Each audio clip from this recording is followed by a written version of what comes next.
오늘 함께할 두 분을 소개합니다. 김필성 변호사, 서정욱 변호사와 함께합니다. 어서 오십시오. 네, 안녕하십니까. 네, 이준석 국민의힘 대표가 오늘 있었던 일정을 전격 취소했습니다. 전화기도 꺼져 있다는 소식도 들려오고 있는데요. 이 대표는 어제 저녁에 SNS에 이런 글을 의미심장한 글을 남겼습니다. 언론에서 제게 세종 가냐 문의가 온 다음에야 선대위 실무진에게서 연락이 왔다. 적어도 이준석이 간다, 대표가 간다고 발표하는 일정은 대표에게 물어보고 결정해 달라. 사실 이 대표의 패싱 논란, 사실은 처음부터 아닙니다. 윤석열 후보가 입당 때부터 있었던 얘기죠. 네, 입당할 때부터 사실 이준석 대표와 논의하지 않고 전격적으로 발표하는 일이 있어서 거기에 대해서 이준석 대표가 논의 없이 진행된 것에 대한 의견을 표현한 적이 있었고요. 그 후에도 경선 이제 시작하는 과정과 진행되는 과정에서도 이준석 대표가 이런저런 기획했던 그런 이벤트들이 있었는데 그런 것에 윤석열 후보가 잘 따라가지 않는 모습들이 있어 그때도 말이 좀 있었습니다. 그리고 나서 이제 경선은 잘 진행이 됐는데 최근에 이제 경선 이후에 그 윤석열 후보가 후보로 최종 결정이 된 이후에 사실 좀 많은 잡음들이 지금 발생하고 있는데요. 잘 아시는 김종인 위원장 영입 문제가 있었고 또 최근에 이제 선대위 조직 출범하는 과정에서 이제 그 당 지도부 그러니까 이준석 대표를 포함한 당 지도부하고 충분한 논의가 없었다라는 그런 또 잡음이 있었습니다. 이제 이준석 대표 같은 경우에는 당의 젊은 세대를 대변하는 인물이라고 볼 수도 있는데 네. 이거를 이제 관련 청년 본부나 이런 것들을 만드는 과정에서 장해찬 씨 같은 이제 윤석열 후보의 최측근들이 이제 주로 주도를 했고 이 과정에서 이준석 대표가 패싱됐다라는 그런 논란이 좀 있었고요. 그리고 지금 오늘 이제 아까 보여주셨던 SNS에 나왔던 것처럼 일정에 대해서도 지금 이제 특히 이제 당대표가 참석하는 일정 같은 경우에는 미리 얘기해서 협의하는 게 맞는 것처럼 보이는데 그것도 하지 않았던 문제도 있고 예. 또 오늘도 문제가 됐던 이수정 교수 합류 문제 관련해서도 이런 일들이 지금 최근에 계속 연속으로 있으면서 결국 패싱 논란이 이렇게 좀 문제가 터진 것처럼 보입니다. 네. 이 대표 패싱 논란과 관련해서 또 하나 거론되는 사안, 지금 들으셨던 이수정 범죄심리학과 교수의 영입인데요. 선대위원장직에 지금 이름을 올려놓은 상태입니다. 이분에 대해서 이준석 대표는요, 이렇게 평을 했죠. 이수정 교수의 생각이 우리 당의 방향성과 일치하는지 좀 의문이다. 우리 지지층에게는 혼란을 줄 수도 있다. 이런 얘기를 했고요. 이에 대해서 이수정 교수는 페미니즘하고 레디컬리즘을 구분 못하는가. 그러니까 일반적인 페미니즘과 급진주의를 잘 구분 못한다. 이렇게 반론을 제기했고 30대 아들의 성장 과정을 지켜본 만큼 이준석과 대화할 생각이 있다. 이런 식으로 반박도 하고 대화할 여지도 있다고 남겼습니다. 사실 김종인 전 비대위원장 영입도 그렇고요. 이수정 교수도 그렇고 다 이준석 대표와 좀 반대로 가네요. 네. 결국은 이제 그 후보가 정해지면요. 모든 이제 그 인사나 또는 이제 그 일정, 메시지 모든 게 그 후보 중심으로 나와야 됩니다. 저는 첫째 선대 인선의 이수정 교수 문제 있잖아요. 이거를 이게 왜 이준석 대표가 반대를 합니까? 당의 방침에 반하는 게 아니고 본인의 지지층, 본인의 방침에 반하겠죠. 당을 지지하는 게 20, 30대 남자만 있는 건 아니잖아요. 이수정 교수는 제가 근데 여러 여론을 들어보면 실제 그 모든 연령대의 여성들이 다 좋아합니다. 그런다고 이게 남성들이 싫어하는 것도 아니에요. 따라서 저는 후보가 강력하게 그 이수정 교수가 필요해서 영입을 하면 저는 대표가 이게 반대하는 건 안 맞다. 이렇게 보이는 거고요. 그 다음에 일정도 마찬가지예요. 왜 공유를 안 합니까? 다 이게 단체 카톡이라든지 다 이게 단체 방에 이미 오래전부터 이게 일정이 공유가 됩니다. 그리고 저는 충분히 개별 통보를 안 했을지 모르지만 충청에 간다는 거는 오래전부터 저는 알고 있었다고 보이는 거고요. 그리고 이제 설사 개별적으로 이게 통보를 안 했다 하더라도 옛날에 박근혜 이명박 대통령 때 저도 선대에 있어 봤습니다. 보면 이게 모든 게 후보 중심으로 돌고 대표들이 가능하면 후보 일정에 따라줘야 되는 거예요. 본인도 이게 상임 선대위원장 겸 미디어 본부장 아닙니까? 예. 그러면 이게 후보 중심으로 일정이 짜여지면 개인 일정이 있을지 몰라도 저는 후보 중심으로 따라주는 게 당대표 역할이 아닌가. 지금 하고 있는 직거 있잖아요. 이거는 상당히 심각한 해당 행위다. 저는 이렇게 봅니다. 네.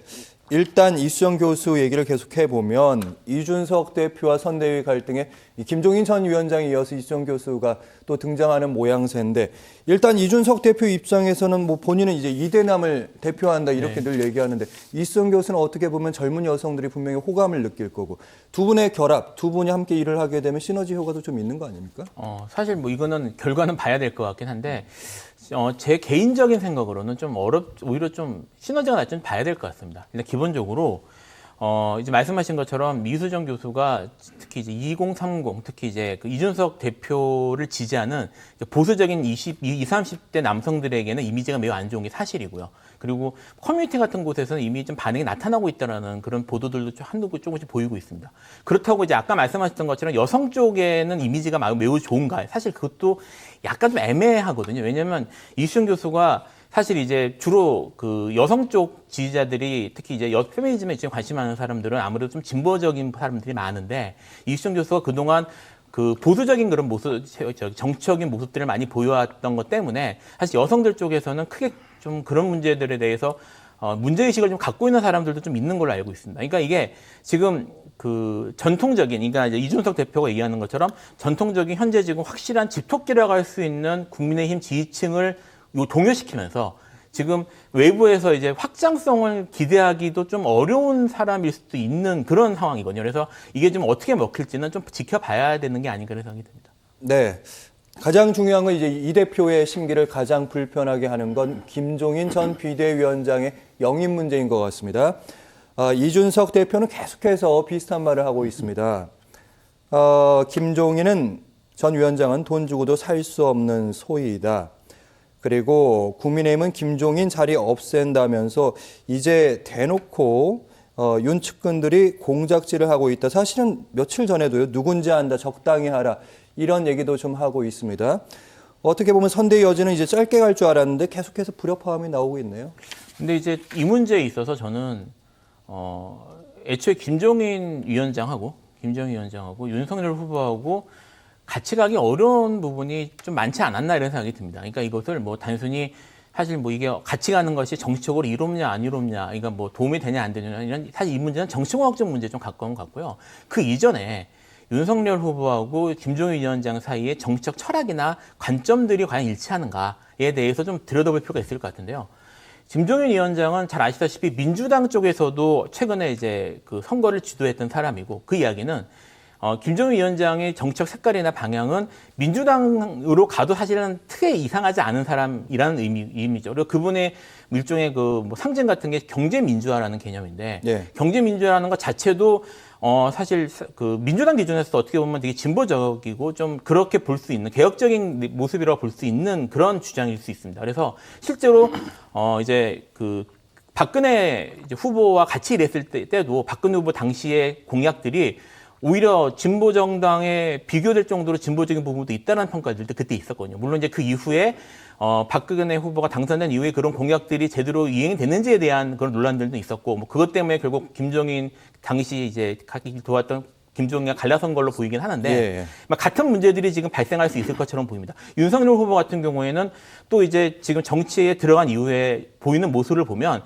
기대했던 것보다 좀 더 보수적이고 좀 더 이제 약간 더 오른쪽으로 기운 듯한 모습들을 보이고 있고, 특히 이제 아직 공약이라는 게 다 나오진 않았지만 정책이나 이런 걸 보면 뭐 세금 문제라든지 원전 문제라든지 이런 것들을 보면 사실 상당히 보수적인 모습을 보이고 있거든요. 그래서 그런 것들이 과연 같이 갈 수 있는가, 그래서 조화될 수 있는가. 거기다가 두 사람의 리더십도 모두 강한 스타일이어서 예. 리더십이 서로 조화롭게 갈 수 있는지도 간단하게 풀 문제는 아닌 것 같습니다. 그래서 이거를 물론 이준석 대표 입장에서는 여러 가지 측면에서 뭐 이제 확장성을 좀 확보하는 의미에서 김종인 위원장이 같이 가면 좋지 않을까라고 판단하는 건 제가 이해할 수는 있습니다만, 애초에 둘이 같이 가는 모습을 만드는 것 자체가 쉽지는 않았던 게 아닌가 싶어요, 제 생각에. 네, 김 전 위원장 관련된 주목할 발언도 하나 소개하고 넘어가도록 하겠습니다.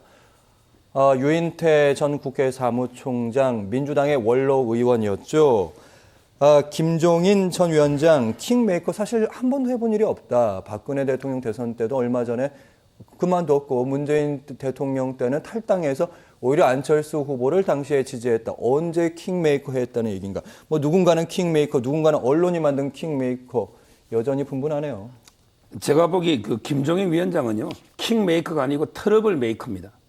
가는 데마다 이게 트러블 분란 일으킨 적은 있지만 제 기억에도 이게 킹을 만든 적이 없는 것 같아요. 박근혜 대통령 때는 이게 2달 전에 아마 그만뒀죠. 그 다음에 그 촛불 문재인 대통령도 유인태 총장의 말씀처럼 결국은 이제 그때는 전혀 탈당해가지고 안철수 후보를 지지한. 그럼 이게 도대체 누굴 노태우 대통령도 아니잖아요. 그럼 이게 누굴 만들었다는 건지 킹이라는 게 대통령을 만들었다는 거잖아요. 근데 갑자기 또 이번에 서울시장 오세훈을 만들었다고 하지만 과연 이게 그 오세훈 서울시장이 김종인 위원장이 만든 겁니까? 그건 이게 안철수하고 단일화 때문에 저는 된 거고 또 이게 현 정권의 그 지지 때문에 된 거지 킹메이커가 아니고요. 그리고 이제 이준석 대표도 문제예요. 자꾸 이게 뭐 속값으로 옛날에 뭐 안철수 대표분에게 속값을 후하게 못 치준다고 하더니 자꾸 속값 이야기를 하는데 지금 이게 그 더 일도 잘하고 더 이게 그 말도 잘 듣고 그리고 이게 더 싸고 더 고기도 맛있는 이런 좋은 소가 있잖아요. 옆에 김병준이라는 소가 있잖아요. 근데 굳이 말도 안 듣고 자기 주장만 강하고 털을보만 일으키는 이런 소를 왜 삽니까? 소가 어디 한 마리밖에 없어요? 김병준 소도 있고 그다음에 김한길 소도 있고 소가 많이 있잖아요. 저는 이게 다른 훌륭한 분도 많이 있다 이래 봅니다. 네. 선대위 구성을 놓고 시작돼서 이후에 뭐 인재 영입도 있고 일정 패싱 논란까지 일단 칩거에 들어간 이준석 대표의 의중에 이목이 쏠리고 있습니다. 이게 어젯밤에 나왔던 그 SNS 문자, SNS 메시지인데요.